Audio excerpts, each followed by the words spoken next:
শাইমা ওয়াজেদ পুতুলকে বাধ্যতামূলক ছুটিতে পাঠিয়েছে বিশ্ব স্বাস্থ্য সংস্থা। বাংলাদেশে পুতুলের বিরুদ্ধে দুর্নীতি দমন কমিশনে মামলা থাকায় এমন পদক্ষেপ নেওয়া হয়েছে বলে এক প্রতিবেদনে জানিয়েছে হেলথ পলিসি ওয়াচ। বিশ্ব স্বাস্থ্য সংস্থা দক্ষিণ পূর্ব এশিয়া অঞ্চলের আঞ্চলিক পরিচালক এবং শেখ হাসিনার কন্যা শাইমা ওয়াজেদ পুতুল 4 মাস আগে পুতুলের বিরুদ্ধে প্রতারণা, ক্ষমতার অপব্যবহার এবং জালিয়াতির অভিযোগ এনে 2টি মামলা করেছিল দুর্নীতি দমন সংস্থা দুদক। সেই মামলার জেরে এবার তাকে ছুটিতে পাঠালো বিশ্ব স্বাস্থ্য সংস্থা। শুক্রবার 11 জুলাই থেকে এটি কার্যকর হয়।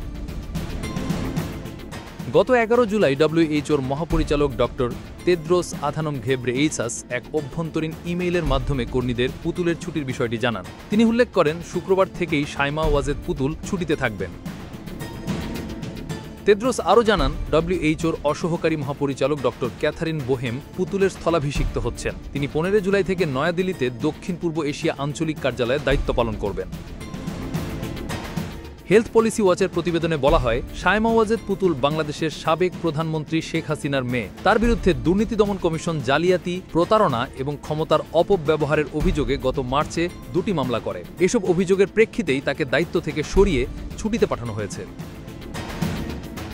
2024 সালের জানুয়ারিতে ডব্লিউএইচওর আঞ্চলিক পরিচালক হিসেবে দায়িত্ব নেন পুতুল। তবে তার মনোনয়ন প্রক্রিয়া শুরু থেকে বিতর্কিত ছিল। অভিযোগ রয়েছে, তৎকালীন প্রধানমন্ত্রী শেখ হাসিনার প্রভাব খাটিয়ে তাকে পদে বসানো হয়।